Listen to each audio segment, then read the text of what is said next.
नमस्कार विद्यार्थी मित्रांनो, मी धनंजय मते। आज आपण बँकिंग जो घटक आहे, कोर घटक, कोर बँकिंगचे जे प्रश्न आहेत जे सर्वाधिक बँकिंग संदर्भात विचारले जातात, कंबाईन प्लस राज्यसेवा मेन्स आणि एसटीआय मेन्स आणि प्लस राज्यसेवा प्रीला, या सर्वच एक्झाम मध्ये इम्पॉर्टन्स असलेले कोर बँकिंग जो घटक आहे तर तो आपण घटक बघणार आहे। तर आता समोरची एक्झाम जी आहे कंबाईन, त्या दृष्टीने आपण त्याला फोकस केलेला आहे। कंबाईनला कुठले प्रश्न येऊ शकतात बँकिंगचे किंवा एक प्रेडिक्शन जे म्हणू शकतो आपण, संभाव्य प्रश्न, तर ते बँकिंग घटकावर काय प्रश्न येतात ते आपण बघूया आणि विश्लेषणासहित बघूया। पहा, पहिलेच आहे आरटीजीएस सुविधेअंतर्गत किती रुपयाच्या वरील रक्कम ट्रान्सफर करता येते।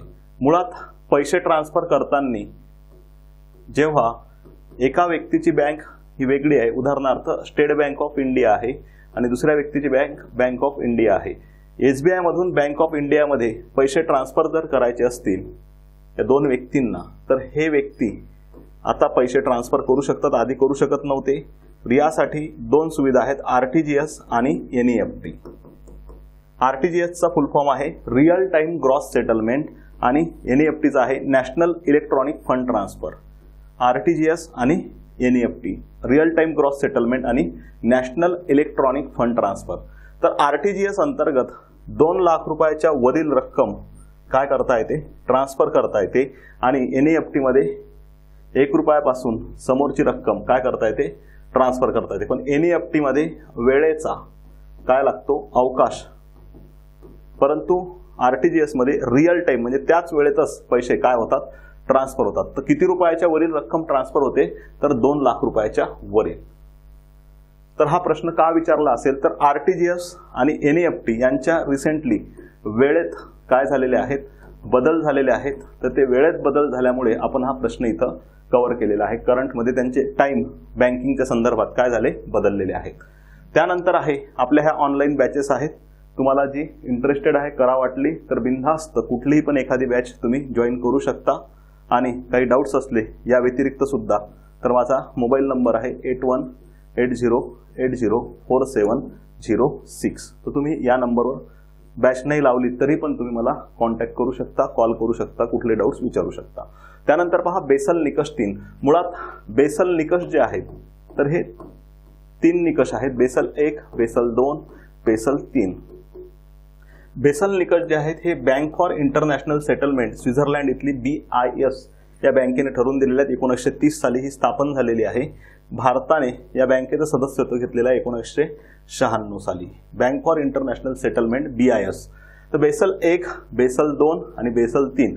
बेसल 1 पण भारतीय बँकांनी स्वीकारला, 2 पण स्वीकारला। आता रिसेंटली मार्च 2019 पासून आपण बेसल 3 हा निकष स्वीकारलेला आहे। या निकषानुसार कॅपिटल ॲडिक्वसी रिस्क कार किंवा capital to risk adequacy ratio म्हणजेच काय, capital divided by risk into 100 हा रेशो आपल्याला मेंटेन ठेवायचा आहे। तर हा मेंटेन ठेवण्यासाठी किती रुपये मेंटेन ठेवायचा आहे, किती टक्के, 9%। तर हा जो आहे नवीन बेसल 3 निकषनुसार आपल्याला किती टक्के मेंटेन ठेवायचा आहे, 9%। त्याचा अर्थ काय होतो तेवढा मी तुम्हाला सोप्या भाषेत सांगतो। प्रत्येक बँकेने त्यांच्या भांडवलामधून 9% रिस्क जी आहे ही बाजूला काढून ठेवली पाहिजे। कशामधून ठेवली पाहिजे, भांडवलामधून। ओके, किती टक्के रिस्क बाजूला काढून ठेवली पाहिजे, 9%। तर ही 9% जे आहेत हे कोण ठरवून दिलेले आहेत, बेसल निकष 3 ने। रिस्क म्हणजेच काय, सोप्या भाषेत सांगतो, non performing asset, NPA। Basel निकष 3 नुसार भारतीय बँकांनी मार्च 2019 मध्ये हे स्वीकारले। तर त्यानुसार किती टक्के भांडवल पर्याप्तता गुणोत्तर भारतीय बँकांना साध्य करणे गरजेचे होते, किती टक्के आहे, 9%। त्यानंतर 1969 साली 14 बँकांचे काय झाले, राष्ट्रीयकरण, व 1980 साली किती बँकांचे झाले आहे, 6 बँकांचे राष्ट्रीयकरण झाले। तर त्या दोन्ही म्हणजेच एक झालं होतं 19 जुलै 1969 आणि दुसरं झालं होतं 15 एप्रिल 1980। या दोन्ही राष्ट्रीयकरणाच्या वेळेस अनुक्रमे किती टक्के ठेवी विचारात घेतल्या होत्या। ओके, तर 1969 ला 50 कोटीपेक्षा जास्त ठेवी असणाऱ्या बँकांचं राष्ट्रीयकरण केलं आणि 80 साली 200 कोटीपेक्षा जास्त ठेवी असणाऱ्या बँकांचं काय केलेलं आहे, राष्ट्रीयकरण। त्यामुळे पर्याय क्रमांक किती येणार आपला, 3। त्यानंतर पहा खालीलपैकी अयोग्य जोड्या ओळखा. कुठली अयोग्य आहे? एसबीआय ऍक्ट हा कधीचा होता? 1955. 1921 ची एक इम्पिरियल बँक होती. इम्पिरियल बँकेचंच रूपांतर एसबीआय मध्ये करा ही शिफारस एडी गोरवाला यांनी केली होती. या इम्पिरियल बँकेचंच रूपांतर कशामध्ये झालेलं होतं? एसबीआय मध्ये. आणि त्याच आधारावर एसबीआय ऍक्ट कधी आणलेला आहे? 1955. एसबीआय संलग्न कायदा 1959. या कायद्याअंतर्गत 8 संस्थानिकांच्या बँका ताब्यात घेतल्या होत्या. रिसेंटली करंट अप्रोचला सांगतो 1 एप्रिल 2017 यामधील 5 बँका उर्वरित ह्या कोणामध्ये विलीन झाल्या? एसबीआय मध्ये विलीन. म्हणजे हा कायदा आता राहिला नाही. IDBI industrial development bank of India स्थापन कधी झाली होती? 1964. परंतु आयडीबीआय जी बँक आहे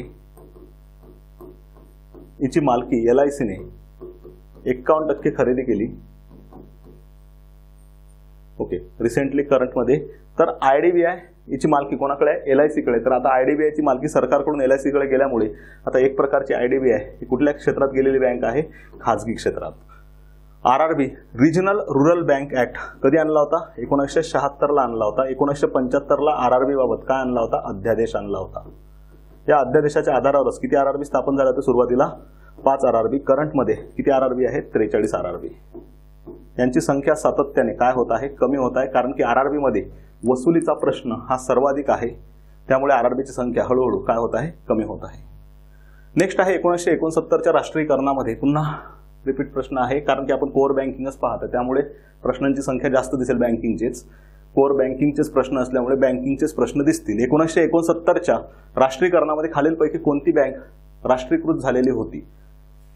आंध्रा बँक, विजया बँक आणि पंजाब अँड सिंध बँक. या तिन्ही बँका 1980 सालच्या राष्ट्रीयकरणामध्ये राष्ट्रीयकृत झालेल्या आहेत. सेंट्रल बँक ऑफ इंडिया ही कधी राष्ट्रीयकृत झालेली? 1969.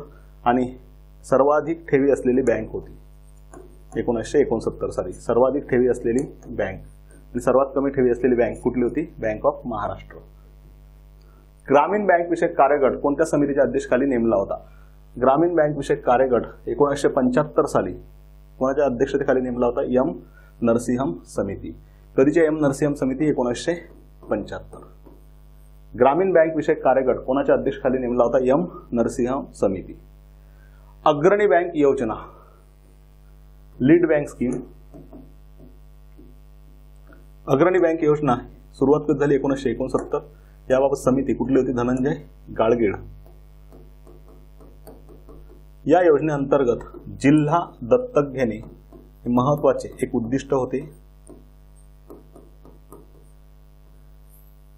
पर्याय क्रमांक किती येणार?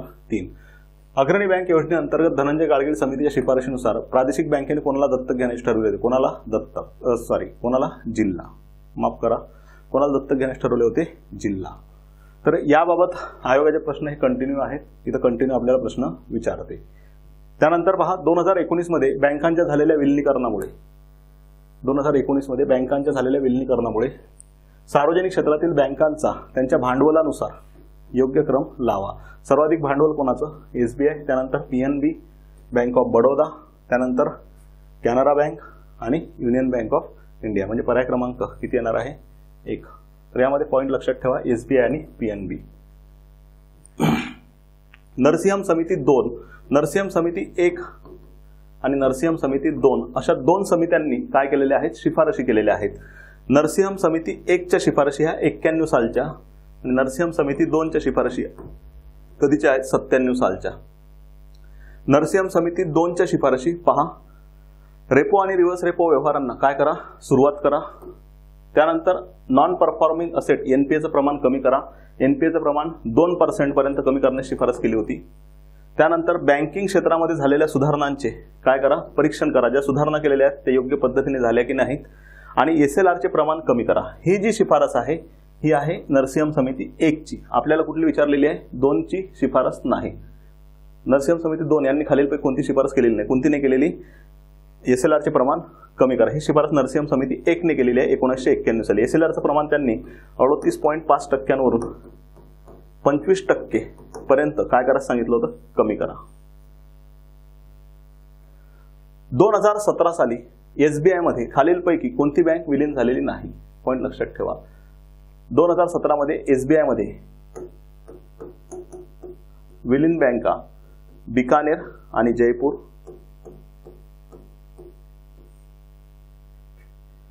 त्यानंतर हैदराबाद, पतियाला, त्रावणकोर, म्हैसूर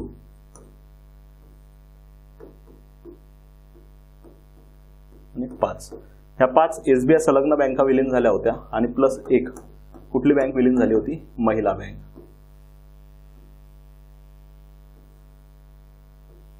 काय झाली होती?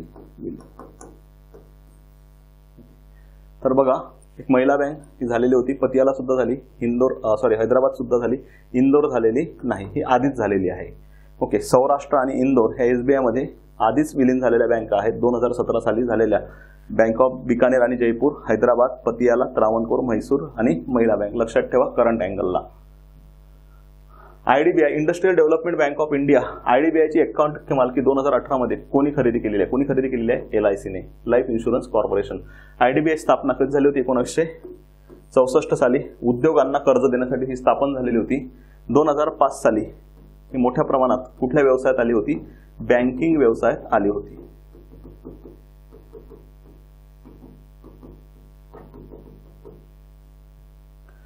कृषीला दिले जाणारे दीर्घ मुदतीचे कर्ज. ओके, कृषीला दिले जाणारे दीर्घ मुदतीचे कर्ज हे 5 वर्षापेक्षा कसे असते? जास्त मुदतीसाठी दिले जाते. तर त्याचा वापर कोणत्या कारणांसाठी केला जात नाही? 5 वर्षासाठी जे दीर्घ मुदतीचे कर्ज दिले जाते त्याचा वापर कोणत्याच कामासाठी केला जात नाही. जमीन सपाटीकरणासाठी केला जातो, कृषी आदाने खरेदी करण्यासाठी, ॲग्री इनपुट्स. ॲग्री इनपुट्स म्हणजे काय होते? बियाणे, खते आणि कीटकनाशके यांच्यासाठी जे कर्ज दिलं जाते हे आहे अल्पमुदती कर्ज. अल्पमुदत कर्ज म्हणजेच 15 महिने किंवा 18 महिन्यापेक्षा कमी मुदत. ओके, मग याच्या समोर 5 वर्षापर्यंत कुठल्या मुदतीचं कर्ज आहे? मध्यम मुदत. आणि 5 वर्षापेक्षा जास्त कुठल्या मुदतीचं कर्ज? दीर्घ मुदत. तर विहीर खोदण्यासाठी सुद्धा दीर्घ मुदतीचं कर्ज दिले जाते, ट्रॅक्टर खरेदीसाठी सुद्धा दीर्घ मुदतीचं, कृषी आदाने खरेदीसाठी म्हणजे ॲग्री इनपुटसाठी कुठलं कर्ज दिले जाते? अल्प. त्यामुळे पर्याय क्रमांक आपला किती येणार? 2. खालील दिलेल्या समितीबाबत अयोग्य जोड्या ओळखा. एम नरसिंहम समिती. ओके, एम नरसिंहम समिती ही जी आहे ही आहे बँकिंग सुधारणा विषयक समिती. कशाबाबत आहे? बँकिंग सुधारणा विषयक समिती. कर विषयक सुधारणा समिती नाही. सी रंगराजन समिती निर्गुंतवणूक धोरणाची मार्गदर्शक तत्वे जारी केली होती 1993 साली. राजा चलैया समिती कर सुधारणा समिती ही सुद्धा कधीच्या 1991. हे बरोबर आहे, हे पण बरोबर आहे. तारापूर समिती रुपया भांडवली खात्यावर परिवर्तनीयतेबाबत होती. रुपया भांडवली खात्यावर परिवर्तनीय झालेला नाही. कुठल्या खात्यावर झालेला आहे? चालू खात्यावर. ओके, तर एम नरसिंहम समिती ही कशाबाबत होती? बँकिंग सुधारणा विषयक समिती. त्यानंतर आहे राष्ट्रीय पतपुरवठा परिषदेच्या अभ्यास मंडळाच्या शिफारशीनुसार ऑक्टोबर 1969 मध्ये अग्रणी बँक योजनेची स्थापना करण्यात आली. या अभ्यास मंडळाचे अध्यक्ष कोण होते? राज्यसेवा मुख्य 2018चा प्रश्न आहे. सोप्या भाषेत अग्रणी बँक योजनेबाबत कुठली समिती होती? कुठली होती? धनंजय गाडगीळ समिती, DR गाडगीळ. पर्याय क्रमांक किती येणार? 1. ओके, धनंजय गाडगीळ, राज्यसेवा मुख्य 2018. बघा, आपण अग्रणी बँक योजनेवर सुरुवातीलाच बेसिक प्रश्न पाहिला आहे. तोच प्रश्न थोडा अँगलने समोर गेलेला आहे. अग्रणी बँक योजनेअंतर्गत धनंजय गाडगीळ समितीच्या शिफारशीनुसार सेम प्रश्न फ्रेम कधी झालेला आहे? 2018ला आहे. म्हणजे बेसिक प्रश्न खूप महत्त्वाचे आहेत कोर बँकिंगच्या संदर्भातील. तर कोर बँकिंगच्या संदर्भातील जर प्रश्न आपल्याला जमले तर बाकी प्रश्न एवढे काही अवघड वाटत नाही. तर या ठिकाणी आपण कोर बँकिंगचे काही प्रश्न बघितले आहेत. या बाबतीतले अजून जे प्रश्नांचे आपण सिरीज पाहणार आहे त्यामध्ये कंटिन्यू ठेवणार आहे. मुलांचा भरपूर मोठ्या प्रमाणात चांगल्या पद्धतीने रिस्पॉन्स आहे. तर याचा फायदा तुम्हाला निश्चित येणाऱ्या कंबाईन एक्झाममध्ये असेल किंवा मेन्सला सुद्धा प्रश्न आहेत. या ठिकाणी सुद्धा याचा निश्चित फायदा होणार. या ठिकाणी आपण थांबूया. Thank you so much.